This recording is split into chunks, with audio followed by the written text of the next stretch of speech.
Hello बच्चों, तो चलिए इस प्रश्न को पढ़ते हैं। यदि a सदिश बराबर i cap minus 7j cap plus 7k cap और b सदिश बराबर 3i cap minus 2j cap plus 2k cap हो तो मापांक a सदिश क्रॉस b सदिश ज्ञात कीजिए। तो यहाँ पर देखो हमें a सदिश और b सदिश दिया हुआ है, तो हमें परिमाण ज्ञात करना है a सदिश क्रॉस b सदिश का।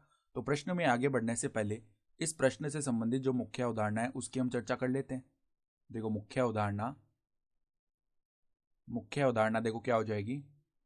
यदि हमारे पास में कोई सदिश है इस प्रकार, देखो p सदिश बराबर में एक्स आई कैप प्लस में वाई जे कैप प्लस में जेड के कैप, इस प्रकार का अगर सदिश है तो उसका जो परिमाण है वो किसके बराबर होता है। हम पहले वर्गमूल लगाते हैं, फिर सदिश के अंदर जो आई कैप जे कैप और के कैप के गुणांक है उनका वर्ग करके हम जोड़ देते हैं। तो एक्स स्क्वायर प्लस में वाई स्क्वायर प्लस में जेड स्क्वायर और इसका वर्गमूल है। तो अब देखो पहले तो हमें यहाँ पर ए सदिश क्रॉस बी सदिश यानी इन दोनों सदिशों का सदिश गुणन करना पड़ेगा। तो वो गुणन हम कैसे करते हैं, देखो उसके लिए हम क्या करते हैं, एक सारणिक हल करनी पड़ती है हमें। तो इस सारणिक में पहली पंक्ति होती है आई कैप जे कैप के कैप।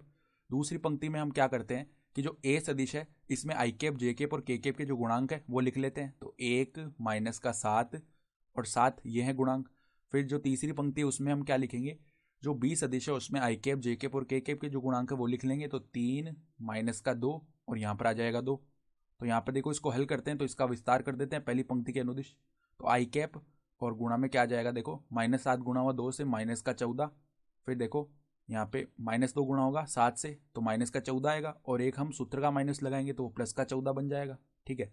फिर देखो माइनस में जे कैप, फिर यहाँ पर देखो 2 गुणा होगा 1 से तो 2 आ जाएगा, माइनस में 3 गुणा होगा 7 से तो 21 आ जाएगा। ठीक है।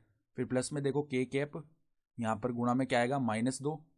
फिर यहाँ पे देखो 3 गुणा हुआ माइनस के 7 से तो माइनस का 21 बनेगा, और एक माइनस सूत्र का है तो यहाँ पर प्लस का 21 आ जाएगा।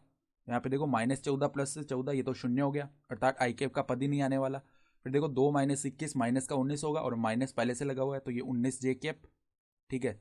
फिर देखो 21 माइनस 2 ये कितना होता है 19, तो प्लस में 19 का के कैप ये बन जाएगा। ठीक है। तो अगर हम इसका मापांक याद करें ए सदिश क्रॉस बी सदिश, इसका अगर हम परिमाण याद कर रहे हैं तो वो किसके बराबर आएगा, वर्गमूल। और यहाँ पर पहले 19 का वर्ग कितना आ जाएगा 361, प्लस में यहाँ पे 19 का वर्ग कितना आ जाएगा 361। ठीक है। तो 361 प्लस में 361 ये क्या हो जाएगा 2 गुणा 361 हो जाएगा। तो अगर हम 361 को बाहर निकाले वर्गमूल में से तो 19 आ जाएगा और वर्गमूल 2 इतने इकाई। तो ये आ गया इसका परिमाण, और यही हमारा क्या हो जाएगा, उत्तर भी हो जाएगा। ठीक है। तो आशा करता हूँ कि आपको ये प्रश्न समझ में आया होगा। धन्यवाद।